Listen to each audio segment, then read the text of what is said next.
Барлықтарыңызға сәлем, менің каналымның көрермендері және қонақтары.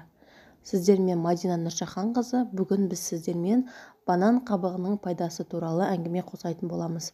Олай болса, видеоны соңына дейін көріп, лайк басып тіркеп отырыңыздар. Сіздердің қолдауларыңыз Бананды жақсы көрмейтін адам кемде-кем шығар, ал оның пайдасы туралы сіз білмеген боларсыз.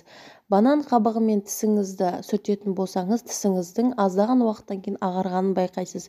Бананның қабығымен екінші бетіңізде безеу болатын болса, сол жерді жайлап уқалап сүртсеңіз, үнемі сүртіп отырсаңыз, аздаған уақытта нәтижесін көресіз.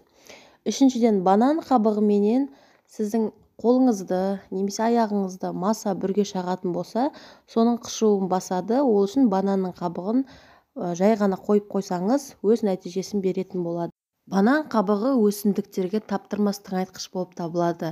Гүлді отырғызбас бұрын бананның қабығын салып жіберетін болсаңыз, гүліңізді жақсы Банан қабығымен етті маринадтау. Ет қуыру барысында бананның қабығын салатын болсаңыз, етіңіз жұмсақ болып пісетін. Банан тікенге қарсы құрал. Тікен тіреген жеріңізге бананның қабығын қойып қоятын болсаңыз, тікен терінің бетіне көтерілетін. Банан қабығы тәтті сірке су ретінде қолданылады. Оны шайға немесе тәтті суларға қолданса болады. Киімдердің жауы болып табылатын күйе банан қабығынан өте қатты қорқады. Сондықтан банан қабығын салып қойсаңыз, күйенің алдын алады.